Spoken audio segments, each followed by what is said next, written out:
Bonjour à tous et bienvenue dans ce nouvel épisode du Lead Talk. Aujourd'hui, j'ai le plaisir d'accueillir Gary Picron. Gary, merci d'avoir accepté l'invitation. Merci à toi de m'avoir invité.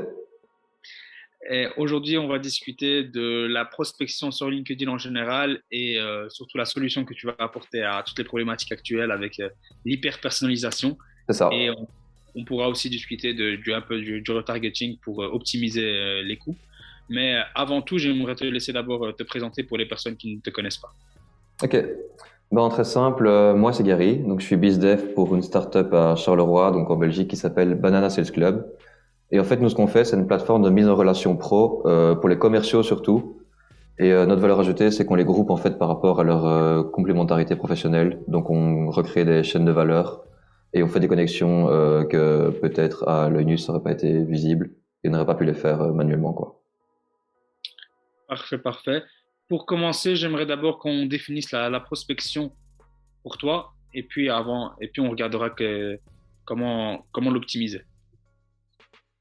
Ok, bah d'abord ma définition de la prospection, c'est envoyer le bon contenu à la bonne cible et au bon moment. Et donc c'est toute cette politique d'acquisition en fait qui est mise en place pour arriver à convertir des prospects, que ce soit une inscription, un achat ou autre. Parfait. Donc c'est tout le travail avant justement le travail qui mène à cet aspect de trouver la bonne personne au bon moment et au bon endroit. C'est ça? C'est ça, ouais, c'est ça. Parfait. Et pour la prospection actuelle, je sais il y a plusieurs problématiques, mais il y a quelque chose qui revient fréquemment. C'est quoi pour toi les plus gros obstacles à la prospection classique qui se fait actuellement? Alors pour moi, les plus gros obstacles, d'abord c'est le manque de connaissances. Il y a pas mal de ressources qui sont assez dispersées sur Internet et c'est dur de trouver du contenu qui soit à la fois qualitatif et applicable. Et du coup aussi, c'est qu'on est pas mal en retard, je trouve, sur des marchés comme le marché français ou américain, sur les techniques en fait de prospection où c'est encore très à l'ancienne. Enfin, je suppose que tu reçois aussi pas mal de calls d'email pas très bien ciblés ou pas très bien mis en page ou avec des erreurs ou qui parlent que de l'entreprise. Bonjour, je suis prénom de telle entreprise, je vends ça, contacte-moi et point quoi. Moi, clairement, j'en reçois tout le temps et au final, peut-être que ça marchait en 2005, mais Ouais, c'est ça. actuellement, on en reçoit tellement qu'à la fin, c'est vraiment lourd à la fin. Mais justement, aujourd'hui, l'objet de cette interview, c'est vraiment d'apporter une solution à ça et avec ton expérience, avec tout ce que tu as fait, nous montrer un peu la solution qu'on pourrait avoir pour faire une prospection sur LinkedIn qui est hyper efficace et avec un taux de retour qui est intéressant.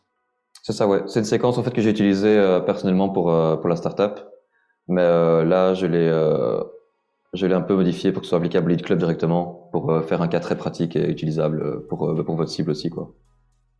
Parfait. On peut. Je pense que t'as une présentation, enfin, tu as un PowerPoint à partager, c'est ça? Ah ouais, c'est ça, c'est ça. Je vais diffuser ça tout de suite.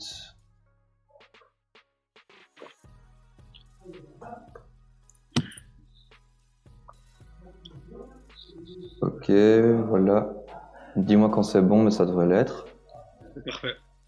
Ok, super, bah, je vais commencer. Si quelque chose qui est pas clair ou une précision, quoi que ce soit, n'hésite pas. Alors, pour commencer, d'abord cette séquence, je l'ai utilisée sur 200 personnes, donc prospects, et quelques métriques. Donc sur les 200 personnes, j'ai eu 142 clics, donc c'est quelque chose que j'ai envoyé via messagerie LinkedIn direct, avec 56 réponses, 38 inscriptions via mail, qui sont gratuites, je précise. Et ensuite, j'ai fait un retargeting pour ceux qui n'étaient pas inscrits, et là j'ai eu 16 inscriptions email via retargeting. Donc comme ça, c'est des petites stats pour illustrer quoi. Ouais, on voit, tu poses le cadre, on voit directement que c'est une campagne plus que réussie en final. Franchement, ça s'est bien passé. Bon, après, c'était une séquence qui menait à l'inscription gratuite d'un logiciel, donc c'est peut-être plus facile que si je vendais quelque chose à 5 000 euros, forcément, pour remettre dans le contexte. Ouais, c'est sûr. Alors, je vais tout de suite illustrer ça. D'abord, n'hésitez pas à me suivre sur LinkedIn. Je vais partager les slides, quelques outils, ma toolbox en fin de session. Alors, il y a plusieurs problèmes par rapport à la prospection. D'abord, c'est que souvent le segment de prospect qu'on utilise avant de commencer est beaucoup trop grand. On en voit beaucoup qui utilisent 3000, 4000, 5000 adresses email dans la même campagne. Et bah, ça a plusieurs problèmes. Déjà, de un, c'est que c'est pas possible de personnaliser de façon efficace. Ça va se voir, de toute façon, ça va se voir que c'est un email qui est envoyé à 5000 personnes et du coup, c'est pas pertinent. Bah, toi-même, tu me disais, t'aimes pas recevoir ça parce que bah, t'as l'impression d'être un numéro, quoi. Alors, il y a tellement de solutions qui existent en fait pour personnaliser et avoir quelque chose de humain et à la fois commercial, quoi. Ensuite, je montre un exemple avec un email que j'ai reçu. Je sais pas si ça se fait encore tant que ça. Je reçois pas tant que ça, mais je reçois quand même. Je sais pas si t'en reçois de ton côté. J'en reçois quand même, beaucoup moins qu'avant, mais j'en reçois quand même. Ouais, c'est de plus en plus rare, je pense. Ça se fait de moins en moins. Bah, déjà, plusieurs explications. Un, c'est le gros sponsorisé qui est à côté du message. Je trouve ça tellement impersonnel. Ça fait, on dirait un peu un tout de boîte en fait qu'on met dans la boîte aux lettres et tiens, lis-le, je l'ai envoyé à toute la Belgique ou à toute l'Europe. C'est vraiment ça. Alors, j'ai flouté pour pas que ce soit identifiable parce que bah, c'est pas le but et de toute façon sans prétention aucune. Mais d'abord dans le message que j'ai reçu, donc c'est le sponsorisé, il n'y a pas d'intro, juste même pas de bonjour prénom alors que bah, c'est un peu la base de dire bonjour sur un réseau social, sur LinkedIn je trouve en tout cas. Aucune personnalisation et pas d'appel à l'action en fin de message en fait. Il n'y a pas de inscris-toi, clique, prends rendez-vous avec moi, juste c'est une annonce, salut, on vend ça à tel et tel endroit et point quoi. Au final, on voit vraiment le manque de. La personne ne se met pas à ta place, c'est-à-dire que c'est comme si elle venait, elle te lâche une info et t'en fais ce que tu veux, mais c'est pas comme ça. Il faut vraiment prendre la personne par la main. Il y a ce côté humain, c'est-à-dire que, comme tu as dit, que ce soit sur LinkedIn ou dans la vie, on n'approche jamais Mhm. quelqu'un sans dire bonjour, c'est le minimum. Et à la fin, ben, si je t'approche pour quelque chose, je suis pas là pour te donner juste une information. C'est-à-dire que le but, c'est qu'il y ait une suite, que ce soit, je sais pas Clairement, moi, un mail auquel tu t'es inscrit, une newsletter, ou que ce soit un rendez-vous à prendre, ou ne serait-ce qu'un message à échanger. clairement. Et c'est tellement en fait pas personnalisé que je vois ce que la personne vend, mais je vois même pas en quoi ça peut être applicable pour moi ou pour là où je travaille en fait. Je sais même pas comment faire par rapport à qu'elle vende ça à un astronaute ou à moi, ça aurait pas de différence en fait. Tellement c'est pas personnalisé. Ah ouais, donc il n'y a même pas eu d'effort de ciblage. Non, non, même pas, non, c'est super large. Je serais même pas éligible pour ce genre d'offre en fait. Donc tellement c'est lâché dans l'océan quoi. Ouais. Et un dernier problème de la prospection sur LinkedIn, c'est que via les ads, bah, je suppose que tu as déjà fait de la prospection sur LinkedIn via ads, ça coûte les yeux de la tête. Le coût par clic est énorme. Et en haut de funnel, en fait, c'est très très cher parce qu'en haut de funnel, bah, forcément, les prospects ne sont pas très qualifiés encore. Et donc, ça coûte très cher de diffuser une annonce sponsor ou autre à un public pas qualifié. Donc, moi, LinkedIn Ads, je le recommande plutôt pour du reciblage ou du bas de funnel, mais du haut de funnel, c'est pas ce que moi je priorise, quoi. D'accord. Juste pour redéfinir, le funnel, c'est vraiment le tunnel de vente, c'est Oui, l'entonnoir, comme on voit. Donc, au-dessus, c'est vraiment les personnes qui seront, on va dire, on appelle ça les prospects froids, c'est-à-dire c'est qui n'ont ça, pas encore réagi, qui n'ont pas encore montré ça. d'intérêt. Et puis, bah, pour le bas et le milieu de funnel, c'est des gens qui sont plus avancés dans le processus. C'est toujours en nombre, ils seront moindres, mais en qualité, il y aura une plus grande qualité. Donc, ici, ce que tu nous conseilles, c'est vraiment laisser LinkedIn Ads pour la partie un peu plus réchauffée des prospects. C'est Ça ça, soit coûtera moins. chaude, soit vraiment en retargeting, encore plus que Ah ouais, chaud en principe. Mais en haut de funnel, j'utiliserais en tout cas de la prospection, on va dire manuelle via séquence de messaging ou articles de blog, SEO, etc. Enfin, des techniques plus conventionnelles et en tout cas moins chères pour cette partie du tunnel de conversion, quoi. d'accord. Alors, les solutions à cet ensemble de problèmes que je viens de montrer, moi je partage mon funnel et je vais expliquer en fait étape par étape pour montrer c'est quoi les liens et pourquoi j'ai fait ça de cette façon-là. Il y a que deux outils qui sont pas trop connus. Normalement, bah, le premier c'est Sales Navigator. C'est la meilleure base de données qui existe, en tout cas pour moi. Elle est mise à jour par les utilisateurs eux-mêmes, donc tu changes de poste, tu dis je travaille maintenant à tel endroit, donc c'est mis à jour en permanence. Le seul défaut c'est qu'il n'y a pas toujours les mails, même pas souvent. Il y a d'autres solutions pour enrichir, mais moi je suis parti sur une séquence uniquement messagerie LinkedIn direct. D'accord. Alors donc SalesNav c'est pour aller chercher les prospects, Wallaxy c'est pour envoyer les messages, YouClick c'est pour les personnaliser encore plus. Ensuite ben, j'ai mis un logo internet parce que ça dépend d'où tu veux envoyer le prospect, ça peut être une page web, une landing page, un formulaire de prise de rendez-vous, c'est très large. Et Facebook pour le retargeting à moindre coût, mais ça je vais l'expliquer en dernière étape. Parfait. Et ici, ces différents outils sont interconnectables, c'est ça? Tout est interconnectable et il faut pas avoir peur de la complexité qui n'en est pas une vraiment. Le truc, c'est de connecter les bons outils ensemble. Moi, je suis pas développeur, je suis pas web designer ni quoi que ce soit. Juste, je suis des tutos et je connecte des outils qui sont connectables. C'est tout. C'est ça, et pour rassurer un peu les personnes qui ont peur de toucher un peu à ça, franchement, avec des vidéos de deux trois minutes sur YouTube, Clairement. c'est hyper facile, surtout ces navigateurs, Galaxy, etc. C'est des outils qui sont tellement utilisés par des millions de personnes qu'au final, tu te dis, ben, si toutes ces personnes peuvent les utiliser, ben, pourquoi pas moi? Et franchement, c'est assez simple d'utilisation. Clairement, ouais. Et souvent, la créativité est plus importante que la technique. Donc, il faut vraiment pas avoir un énorme background pour faire ça, quoi. Alors, mon cas, je vais l'utiliser pour le lead talk. Vous, en fait, vous souhaitez surtout inviter des BizDev, des growth, etc., je suppose. Mhm. Ok, bah alors mon cas, ça va être d'inviter ce segment de personnes pour participer à votre émission, en fait. Je vais montrer d'abord comment créer un filtre efficace sur SalesNav. Alors, je vais juste réduire le bandeau. Voilà.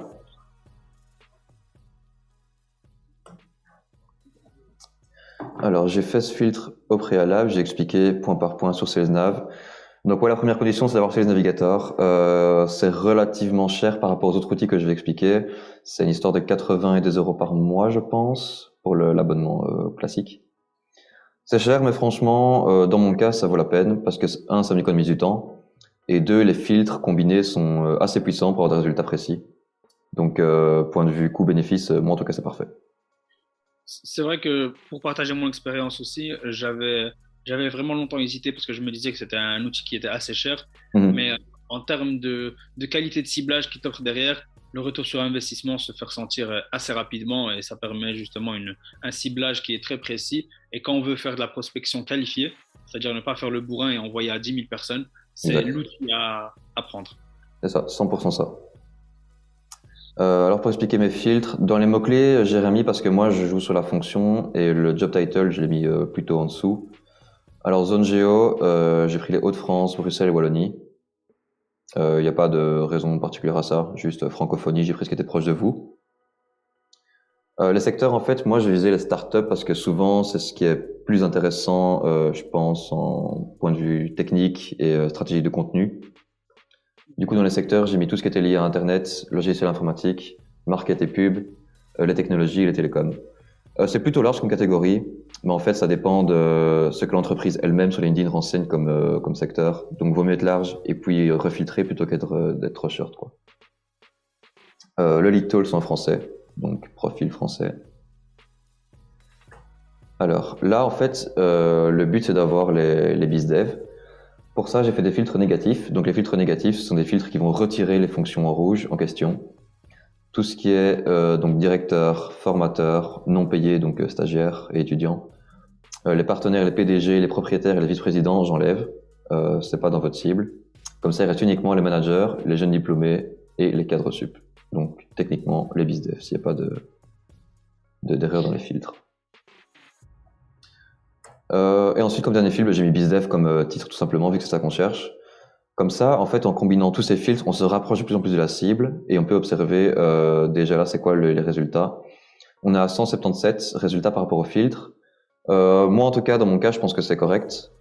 Pour tester et déjà étirer une partie. Ça sert à rien de nouveau d'envoyer une campagne à 5000 personnes. On l'envoie à 200-300 personnes. En tout cas, c'est ma politique. Et on voit ce que ça donne et on améliore petit à petit, quoi. Et surtout quand on est sur LinkedIn, généralement, ben, on vend pas. Généralement, quand on fait de la prospection, on va pas vendre, je sais pas moi, un gobelet à 50 cents. Donc, le but, c'est vraiment d'avoir des clients de qualité. Et généralement, c'est vrai que par rapport à Facebook, où on peut cibler des centaines et des centaines de milliers de personnes, ça fait peur d'avoir un chiffre aussi bas. Mais comme tu as dit, là, on a quasi 180 personnes.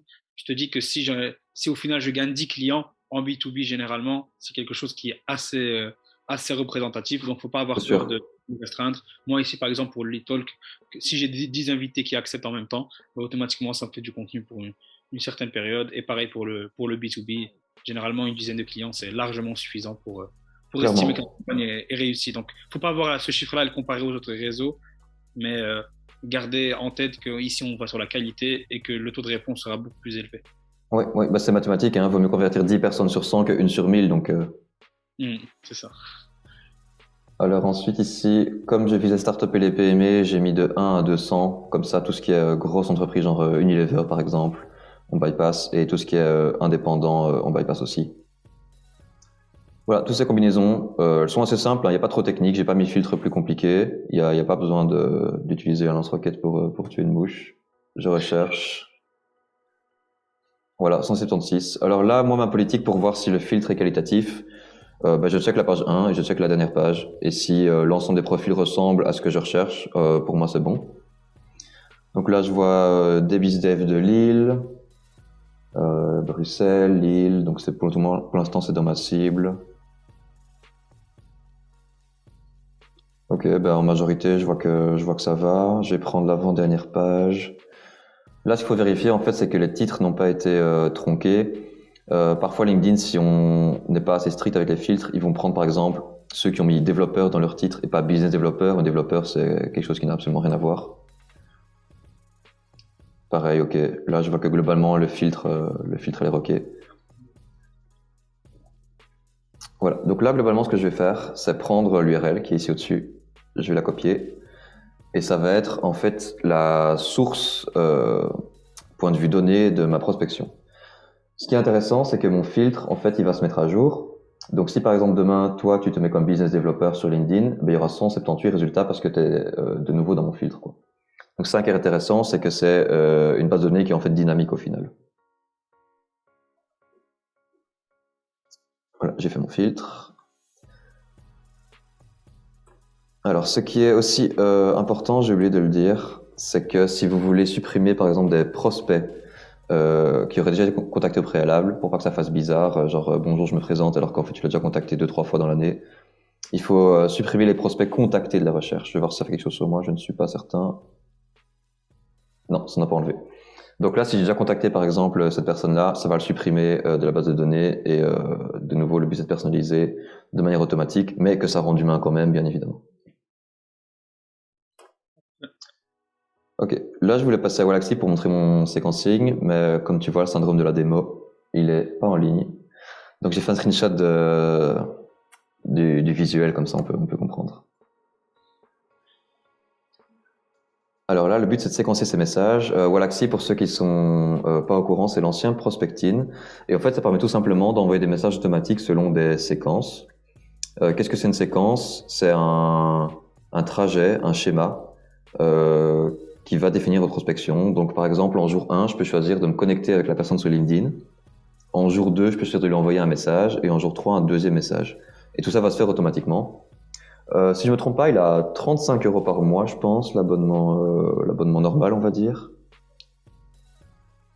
Alors, donc oui, là, je sais pas le montrer, mais en fait, là, l'idéal, c'est de créer un message à l'avance. Là, pour reprendre l'exemple du lead talk, ce serait, par exemple, je l'ai noté quelque part.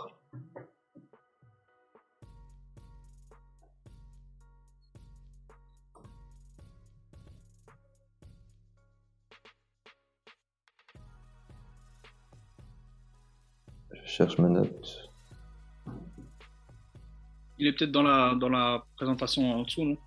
Ouais, j'ai trouvé, mais je voulais pas aller jusque là tout de suite. Voilà, j'ai trouvé.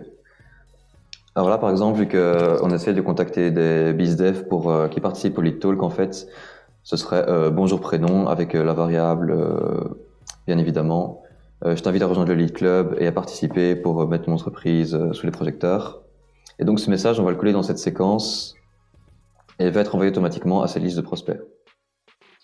Donc ça, c'est juste le message à envoyer, mais il y a encore moyen d'améliorer ce message et d'avoir quelque chose de vraiment personnalisé et agréable visuellement. Donc là, comment on va personnaliser son approche et sa prospection? Moi, j'utilise YouClick. Alors YouClick, ça permet d'ajouter une image dans ces messages LinkedIn, mais de manière automatisée en fait. Donc pas de copier-coller évidemment une image à 200 personnes, mais que l'image s'ajoute dans la séquence. Alors l'image que je vais envoyer, j'ai fait un petit carton d'invitation qui ressemble à ça sur Canva. Et là, l'idée en fait, c'est que ça rajoute un prénom au-dessus et que évidemment, ça soit personnalisé par rapport à la personne, quoi. Pas de grandes connaissances techniques en graphisme, c'est juste des formes, des couleurs, des logos. Tout le monde peut le faire. Canva, outil gratuit, très simple d'utilisation. Donc, au final, ça C'est ça. demande au final juste, ça a dû prendre 10-15 minutes pour le faire et au final, ça fait beaucoup plus plaisir à ton prospect qui reçoit ça. C'est ça. Il y a des templates pour les gens perdus, mais vraiment, c'est super fonctionnel, super facile. Ensuite, là, je télécharge l'image. Et ce que je fais, c'est que j'utilise YouClick. Alors, je vais cacher ça. Voilà. Donc ça, c'est la version directe de ce que va recevoir la personne sur LinkedIn. Je vais montrer à quoi ça ressemble à la fin, le message plus le visuel, mais là, j'explique vite fait à quoi ressemble la plateforme. On a des variables. Alors la variable, c'est first name et company, donc basiquement, c'est prénom et entreprise. Ce qui est intéressant, c'est que dans ma liste de prospects que j'ai montré précédemment, il va leur envoyer à tous sur LinkedIn un carton d'invitation avec chaque fois, évidemment, leur prénom en avant. Et ici, dans le metadata, il va écrire « Fait passer entreprise sous les projecteurs » vu que c'est un podcast. Et donc là, évidemment, l'idée, c'est qu'il reprend Edouard, Ornella, Xavier, etc. pour l'envoyer. Ça paraît un peu visuellement technique comme plateforme. Franchement, ça l'est pas. On met la landing page, on met les phrases qu'on veut ajouter. Ça, c'est du HTML, mais c'est une template de nouveau qui est déjà implémentée à la plateforme en fait. Donc tout ce qu'il faut faire, c'est changer le texte. Donc, si je résume bien, je mets mon image, je mets mon texte et tout est fait. Exact, on met l'image, on met le texte, et il va en fait nous définir un lien personnalisé aussi, qui est youclick.cc avec égal le prénom. Comme ça, la personne qui reçoit le lien en question aura le lien avec son prénom. Et de nouveau, c'est des tout petits détails de perso, mais chaque détail accumulé en fait va faire que ça va un peu booster votre campagne et ajouter des pourcents d'ouverture, des pourcents de clics, des pourcents d'inscription. C'est chaque fois ces petits ajouts qui vont améliorer l'ensemble en fait. C'est ça. Donc, au final, pour résumer un peu la chose, on a vu ce qu'il fallait vraiment pas faire avec le message initial que tu avais reçu, avec la personne qui se présente, qui ne dit rien. Ouais. Mais ici, l'avantage, c'est qu'on va essayer de faire l'automatisation que tu nous proposes ici, c'est pour simuler, on va dire, ou se rapprocher le plus du comportement humain, c'est-à-dire où je t'envoie vraiment un message, je suis vraiment intéressé par toi, je t'envoie un message à la main, où je te parle de manière naturelle, mais pour éviter d'envoyer ça à 180 personnes, le but c'est essayer d'automatiser ça. Donc on va passer par des outils comme ça, mais on personnalise le plus possible. Donc si j'arrive au final à, pour chaque personne, rendre l'expérience limite unique, c'est-à-dire que même sur le lien, il a l'impression que le lien c'est que pour lui parce qu'il y a son prénom dessus et qu'il ne se dit pas Gary l'a envoyé à tout le monde, C'est ça. le pari est réussi, au final le taux de réponse explose. C'est ça, exact. Et comme je vous depuis le début, en fait, il y a peu de moyens nécessaires, peu de techniques. Et là, au total, en termes monétaires, bah, Wallaxy, c'est 30 euros. Selena, c'est 80. YouClick, pour 10 euros, on a l'abonnement que je viens de montrer. Donc là, pour 120, 130 euros, on est déjà pas mal niveau prospection, quoi. Sachant qu'il n'y a pas de frais publicitaires pour l'instant, on est vraiment du pur message envoyé, quoi. C'est vrai qu'au début, on peut se dire, ouais, 130 euros, c'est un peu beaucoup, mais quand on voit la publicité sur les autres réseaux et surtout sur LinkedIn et quand on voit la qualité des prospects en face, ça vaut largement la peine. Vraiment. J'invite vraiment tout le monde à ne pas se freiner, à ne pas s'arrêter à ce petit obstacle-là, parce que derrière, ce qu'il y a, c'est vraiment impressionnant en termes de réponse. Et ça, je le dis en connaissance de cause, parce que quand on l'a testé, j'y croyais pas du tout. Et avec les résultats obtenus, j'étais largement surpris. Oui, ça m'étonne pas. Toi, tu l'as testé pour le Lead Club ou tu l'as testé en acquisition pour des boîtes clientes? Non, j'avais testé pour un SaaS chez Ouais. un client. Franchement, ça avait été très, très utile. Mm. Le Lead Club, pour l'instant, tout est fait manuellement. Je garde tout à la main. Vous sélectionnez encore vos invités. Ouais, pour l'instant, on sélectionne. On regarde d'abord quand on aime le contenu, etc. On va les contacter de manière manuelle. Mhm. C'est cool, ça varie pour l'instant vos invités. Ouais, c'est ça. L'objectif, c'est vraiment de voir un peu les personnes qui nous plaisent à nous réellement. Parce que si elles ne nous plaisent pas à nous, j'arriverai pas à les interviewer de Ouais, manière non, d'office. vraiment sincère et que ça me fasse plaisir. Donc, envoyer comme ça dans la masse, c'était pas une Mhm. option. Maintenant, si j'avais un service à vendre qui est moins personnalisable, etc., là, il Mhm. y a vraiment pas de souci. Je considère toujours la question Mhm. d'utiliser cette technique-là. Ok. Oui, alors je vais ajouter par rapport aux 120 ou 130 euros que vous mettez ça sur LinkedIn Ads. Bonne chance pour avoir des résultats similaires. Avec le même coût, bonne chance. Ouais, impossible. Impossible, je trouve aussi. Voilà, j'ai fait la simulation de séquence avec mon stagiaire. Ajoutez-le aussi sur LinkedIn. Alors ça donne, oula, Ça fera voilà. plaisir, c'est vrai que voilà. J'aimerais bien zoom, il n'a pas envie de zoom.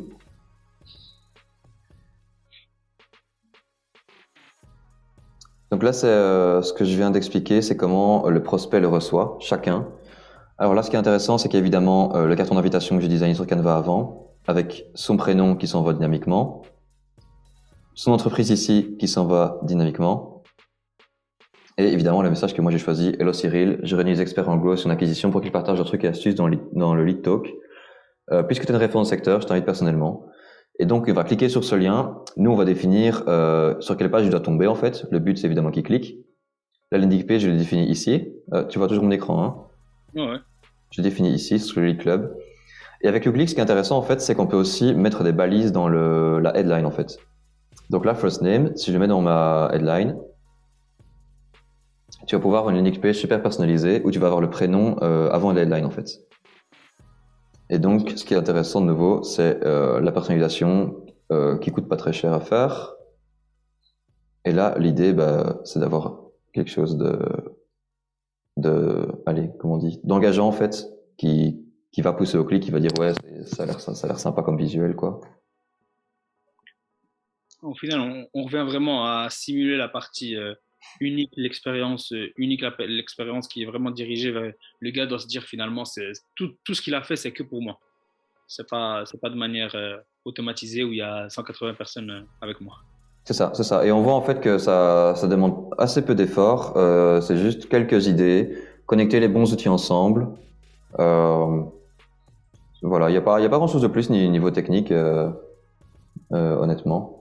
Cette balise à installer, si on fait du no-code ou du Webflow, enfin du WordPress, pardon, ça demande pas grand-chose. C'est une simple balise à mettre dans le titre. Au Et final, alors, vas-y, je t'écoute, pardon.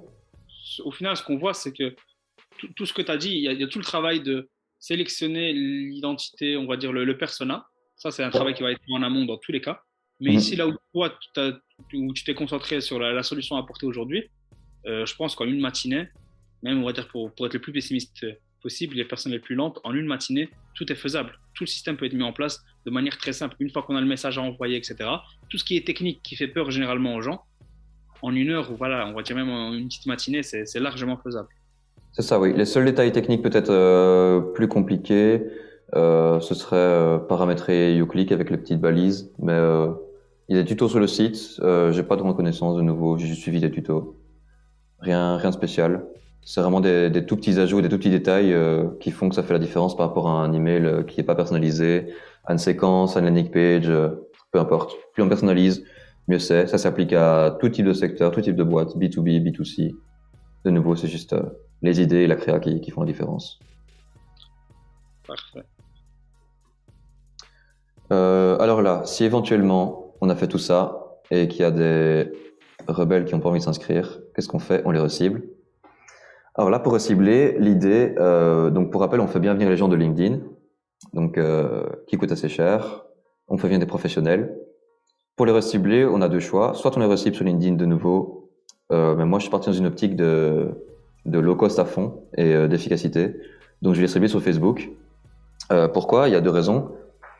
Un, bah, c'est d'abord le prix, comme je l'ai dit. Et deux, c'est qu'en fait, avec le pixel de retargeting, donc le pixel pour rappel, c'est une balise qui est installée sur le site qui va aller récolter les gens qui passent sur le site pour analyser leur comportement et éventuellement les recibler via la publicité. Et donc là, en fait, le but, c'est de les recibler sur leur compte Facebook.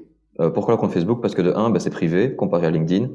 Donc peut-être que, enfin, en tout cas, moi, dans mon cas, je consulte LinkedIn la journée et Facebook le soir. Donc c'est intéressant pour le multicanal de recibler quelqu'un avec une optique professionnelle sur un réseau privé. Parce qu'en guillemets, la personne va être dans son fauteuil le soir et peut-être plus dans le mouvement d'aller cliquer sur une pub ou en tout cas lire, quoi. Alors que sur LinkedIn, des pubs, bah, c'est professionnel, on en a toute la journée forcément, soit par message, soit par ads, soit des invitations à des webinaires, soit, enfin c'est très large. Mhm. Vraiment, le reciblage, c'est hyper important parce que il y a plusieurs personnes qui au début ne sont pas convaincues par votre message, tout simplement, mais il y a des personnes qui sont peut-être convaincues, mais voilà, pendant la journée, elle devait sortir, elle a reçu un appel entre-temps. On va dire même avec toute la volonté du monde, parfois l'attention, on est tellement sollicité, surtout quand on est au travail, qu'au final, parfois on oublie juste et on passe à autre chose. Et il faut rappeler à ces personnes-là qu'on est là. Donc, ne pas hésiter à le recibler une deuxième fois, ne pas penser que ce sera de l'harcèlement. C'est-à-dire que non, au final, c'est juste que la personne, elle a peut-être pas eu le temps.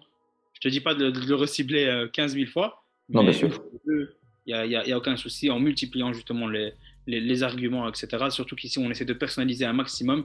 Si c'est quelqu'un que tu es sûr que ton produit peut l'aider, ben n'hésite pas à lui faire comprendre. C'est-à-dire que tu lui dis une fois. C'est comme si, je sais pas moi, tu sais qu'une fille, c'est la femme de tes rêves, ben, tu vas pas lui envoyer un message si elle te répond pas, ça y est. Non, tu vas quand même essayer une fois, deux fois. Ben là, c'est pareil avec le client. Ne force pas, ne lui envoie pas des je t'aime, mais au moins, tu peux faire quelque chose d'assez similaire, c'est-à-dire tenter une deuxième approche sur Facebook où le gars est beaucoup plus chill et il est dans une autre, on va dire, son aspect psychologique est différent que sur LinkedIn. C'est ça. Et puis l'idée aussi, c'est de multiplier les canaux, puisque quand on dit Facebook, c'est pas uniquement le Facebook qu'on connaît. Il y a évidemment Messenger, Instagram, les stories, dans les messages, dans entre deux vidéos, sur Marketplace, c'est super large. On peut choisir ses canaux et ses destinations. Donc, de nouveau, c'est à nous d'être créatifs et smart dans nos approches et notre prospection, quoi. Ok, vraiment. Oui, par rapport au pixel Facebook, parce que ça dépend les entreprises, les équipes, etc. C'est pas de nouveau, c'est pas très compliqué à installer. Soit de vous demander à votre dev de le faire, c'est assez simple à installer. Soit vous suivez des tutos. Par solidarité nationale, moi je vais citer Danilo Duchesne. Niveau Facebook, enfin, je t'apprends sûrement rien. C'est un des meilleurs en Belgique, je trouve en tout cas. Mhm. Autant en perf qu'en stratégie de contenu. En tout cas, moi, ça m'a donné pas mal de formations et d'aide, tout simplement. Non, il est vraiment bon. D'ailleurs, je l'ai invité sur Mm. l'émission et on est en discussion pour fixer la date. Donc, c'est quelqu'un que Ouais, j'apprécie m'étonne pas. particulièrement. M'étonne pas. Ok, voilà, bah, je crois que j'ai tout dit pour en tout cas mon cas. Donc, on va chercher les prospects. On fait une séquence pour définir le message qu'on va leur envoyer. On personnalise et on embellit le message. On met une page de destination pour que les prospects atterrissent, où le but c'est l'inscription, l'achat, le rendez-vous, etc. Et on fait du retargeting pour éventuellement aller rechercher ceux qui n'auraient pas cliqué dès la première fois, quoi. C'est assez clair, justement, pour reprendre un autre exemple à parallèle, c'est-à-dire que j'ai bien aimé parce que tu as commencé par le message de ce qu'il ne faut pas faire. Et ce qu'il y a, c'est que effectivement, imagine demain, tu reçois un message d'une connaissance enfin, ou même d'un ami qui te dit, je sais pas moi, je me marie le 30 décembre. C'est différent de salut Gary, ça m'a fait plaisir. Il t'envoie une petite carte personnalisée et il te dit au final, voilà, confirme-moi si tu viens, je viendrai même te chercher s'il faut, voilà l'adresse, etc. Tu vois, et donc c'est vraiment ce que tu as fait, c'est-à-dire que tu as envoyé une carte qui est personnalisée où toutes les infos sont dessus. On voit clairement que voilà, c'est un podcast, c'est une émission, etc. Mhm. T'as mis un message qui est personnalisé, tu t'as bien montré que tu t'intéressais à lui et que c'était pas un truc que tu as envoyé à tout le monde. Et au final, on néglige ce côté humain, mais c'est ce qui fait vraiment la différence sur le long terme. Clairement, même si c'est du en ligne et de l'informatique au sens large, ça reste un humain qui envoie une publicité certes à un humain, donc il faut rester humain dans le comportement, dans l'approche, dans à peu près tout en fait. Ça reste de la relation, en B2B encore plus de relation qu'en B2C. Donc c'est super important d'ajouter cet aspect en fait à la prospection générale, quoi. Parfait. En tout cas, Gary, merci beaucoup. C'était très, très clair. J'avais une petite question pour les personnes qui voudraient en apprendre encore plus. Où est-ce qu'elles pourraient te contacter et te retrouver? Alors, sur LinkedIn principalement, ajoutez-moi comme ça si vous voulez, je peux vous envoyer les slides, des explications éventuelles en plus techniques ou autres sur le use case et d'autres contenus. J'ai pas mal de contenu en stock qui va arriver, contenu formatif, etc. Donc voilà, sur LinkedIn c'est Gary Picron. Je vais peut-être montrer mon écran pour juste l'orthographe. De toute façon, on le mettra, on mettra le lien s'il faut. On le mettra en tout dans la description. Il y a Ok, ça va super. Bah, le lien c'est ok alors. il y aura tout. L'orthographe, etc. sera parfait. Super. Euh, une dernière petite question. Est-ce que tu as deux, trois personnes que tu penses intéressantes à inviter ici sur l'émission pour pouvoir bénéficier de leur savoir, de leurs compétences et leur expérience? Oui, alors moi je vous conseillerais Majid Faris de iCup. C'est une entreprise d'acquisition aussi et de marketing. Franck Diliberto de Seekeasy, c'est une startup de veille stratégique. Et Charlotte Paquet qui est copywriteuse. Parfait. Merci beaucoup. On essaiera de les inviter. Merci beaucoup, Gary, pour la présentation que tu as faite, que tu as préparée pour nous, pour toute la qualité et tout le contenu que tu nous as donné. C'était vraiment riche, assez simple, très clair en tout cas. Je pense que si des personnes ont des questions, n'hésitez pas. Mais Gary a été assez clair, assez concis aussi. Il n'a pas voulu faire très long. Mais c'était vraiment ce qu'il fallait. Pour le plus de détails, ben, n'hésitez pas à le contacter ou à nous contacter et on rentrera un peu plus dans le détail. Merci beaucoup, Gary. Et Super, je te dis merci à toi. C'était plein vite, c'était cool.